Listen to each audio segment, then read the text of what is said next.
Ever felt like you're just swimming in data, maybe even drowning a bit, wishing you had a faster way to get the answers you need? Oh, absolutely. It's a super common challenge. Well, today we're doing a deep dive into a tool designed to help with exactly that. Amazon Redshift. It's a pretty powerful service from AWS. It really is. Think of it as a data warehouse, but built specifically for the cloud and designed to handle truly massive amounts of data. Petabyte scale, they call it. Petabyte scale. Right. Okay, so it's built for huge data sets and lightning-fast analytics. What's the magic behind that speed? How does it actually work? A lot of it comes down to its fundamental architecture. It uses something called massively parallel processing, or MPP. MPP. Yeah. Instead of one big computer trying to do everything, Redshift breaks down your query, your question, into lots of smaller pieces. Okay. And then it uses a whole cluster of computers or nodes working together in parallel to solve those pieces simultaneously. It's like having a huge team tackle a big project all at once. Okay, that makes sense. So this cluster, how is it organized? What are the main parts we should know about? Good question. There are basically two key players. First, you've got the leader node. The leader node. Sounds important. It is. You can think of it as the brain or maybe the conductor of the orchestra. When you send a SQL query to Redshift, it hits the leader node first. Okay, so it receives the query. What then? It parses the query, analyzes it, and figures out the most efficient way to actually execute it across the cluster. It creates the plan, basically. Gotcha. The plan. And it also does things like aggregate the final results, right? And I heard it caches results too. Exactly. It pulls the partial results back from all the workers and puts them together for the final answer. And yes, that caching is a neat feature. If you run the same query again, it can often return the result instantly. Okay, so the leader node is the brain. Who are the workers then? Those are the compute nodes. These are the real workhorses. They actually store your data and perform the heavy lifting, the filtering, the calculations based on the plan from the leader node. And these compute nodes, they have their own resources, CPU, memory, disk. Yep, each one. And it gets even more granular. Each compute node is further divided into what are called node slices. Node slices, so like mini engines within each workhorse. That's a great way to put it. It allows for even more parallelism within a single node, so tasks get divided even further. Okay, MPP architecture, leader node planning, compute nodes working in parallel slices. But you mentioned storage earlier. There's something special there too, isn't there? Yes. This is really key to Redshift's performance for analytics. It uses columnar storage. Columnar, so not like a traditional database that stores data row by row. Exactly. Traditional databases, OLTP systems, often store all the information for one record together in a row. Think like a spreadsheet row. Right. Redshift stores all the values for a single column together. So all the customer IDs are stored together, all the order dates are stored together, all the product names together, and so on. Huh. Why does that make such a difference for analytics? Well, think about a typical analytical query. You're often only interested in a few columns, right? Like, sum the sales amount for products in this category. Yeah, you don't usually need every single piece of data about those sales. Precisely. With columnar storage, Redshift only needs to read the blocks of data containing the columns you actually asked for, sales amount, and product category in that example. It doesn't waste time reading through customer names, shipping addresses, etc. So it dramatically reduces the amount of data it needs to physically read from disk. Less I/O. Exactly. Much less I/O. And because values within a column are often similar, it also allows for really effective compression, saving storage space, and speeding things up even more. Wow, okay, so the combination of MPP and columnar storage is kind of the secret sauce for speed. That's a huge part of it, definitely. The whole journey is pretty seamless for the user, which is nice. You submit your SQL query. The leader node plans it. Right, optimizes it, sends tasks to the compute nodes. They execute in parallel on their slices, using that efficient columnar data. And the leader node gathers it all up and gives you the answer. And AWS keeps adding things like Redshift serverless, which can automatically scale compute up and down for you. Oh, nice. Less management overhead. Yeah, and Redshift Spectrum is interesting too. It lets you query data directly in your S3 data lake without even loading it into Redshift first. So you can analyze data right where it lands sometimes. Very flexible. Okay, let's bring this down to practical takeaways. What does a beginner really need to grasp? Well, first off, it's fully managed. AWS handles the patching, backup, scaling, all that infrastructure stuff. You focus on your data and queries. That's a big plus. No server wrangling. Definitely. Second, it uses standard SQL. It's based on PostgreSQL, so if you know SQL, you're already halfway there. And it connects easily to standard BI tools, Tableau, Power BI, you name it. Familiar interface, connects to existing tools. Good. And scalability. Huge. You can start relatively small, gigabytes, and scale up easily to petabytes as your data grows. Adding nodes is straightforward. Okay, managed, SQL, scalable. But there's a crucial catch, or rather a design focus, right? This OLAP versus OLTP thing. Yes. This is super important to understand for your use case.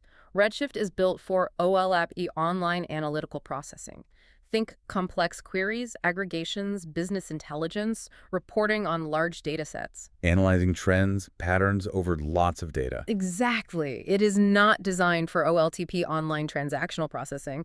That means things like lots of small, frequent inserts, updates, deletes, like processing individual customer orders on an e-commerce site. Right, you wouldn't use Redshift as the back-end database for your website's shopping cart. Please don't. It's just not optimized for that kind of high concurrency, single row operation. Different tools for different jobs, really. Makes sense. Okay, so assuming you're using it for its intended purpose, analytics, how do you get the best performance? You mentioned the architecture helps, but what can we do? Now we get into tuning. And a really critical concept here is data distribution. Data distribution. Yeah. So how the data is actually spread across those compute nodes we talked about. Precisely.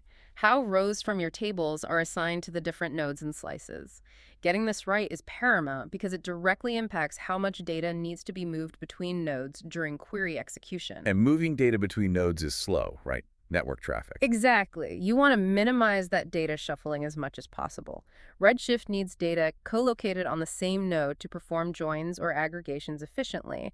If it has to constantly send data across the network between nodes, your query slows way down. Okay, so how do we control this distribution? What are the options? There are a few main distribution styles. The most important one often is key-wide distribution. Key-wide. So you pick a specific column. Yep.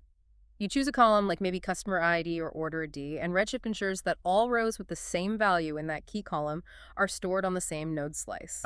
So if I'm joining my orders table and my customer table on customer ID, using key-type distribution on customer ID for both tables would keep the matching rows together. Exactly. That means the join can happen locally on each node without having to move massive amounts of data around the cluster. Huge performance win for common joins. Clever.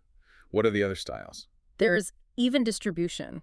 That just spreads the rows evenly across all the slices in a round-robin fashion. It's a decent default if you don't have an obvious join key or the table doesn't get joined often. Okay, just spread it out. Then there's all-L distribution.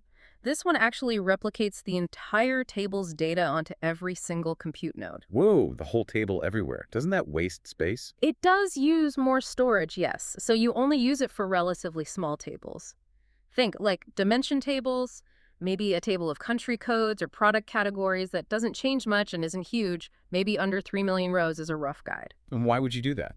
Because if that small table needs to be joined frequently with large fact tables, having a local copy everywhere guarantees the join can always happen locally on each node, completely avoiding data movement for that table. I see. So key for co-locating joined data, even as a general default, and all L for small, frequently joined tables.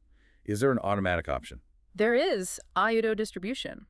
Redshift analyzes the table size and query patterns and tries to choose the best style for you, often starting with all for small tables and switching to even as they grow, unless it sees a clear benefit for key.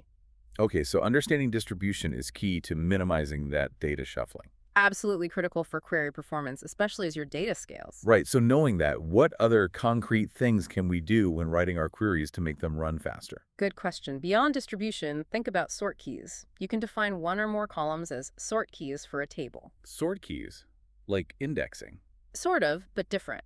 Redshift physically stores the data on disk sorted by these keys. This massively speeds up queries that have where clauses filtering on ranges of the sort key, or queries using group by or order by on those columns. The query planner knows the data is sorted and can often skip reading large chunks of irrelevant data. Okay, so use sort keys on columns you filter, group, or order by frequently. Makes sense. What else? This sounds basic, but it's amazing how often it's overlooked. Only select the columns you actually need. Select is bad. Select is generally bad for performance in a columnar database like Redshift. Remember, it reads data column by column. If you select 50 columns but only needed 3, you forced Redshift to read way more data from disk than necessary. Be specific in your select list. Right. Minimize I/O again. Good practice anyway. Anything else maintenance-wise? Yes. Regularly run the analyze EE and vacuum commands. Analyze E and vacuum, what do they do? Analyze EE updates the statistics that the query planner uses. If the stats are outdated, the planner might make bad decisions about how to run your query. Keep them fresh, especially after loading lots of new data. Okay. Helps the leader node make better plans. And VESIUM.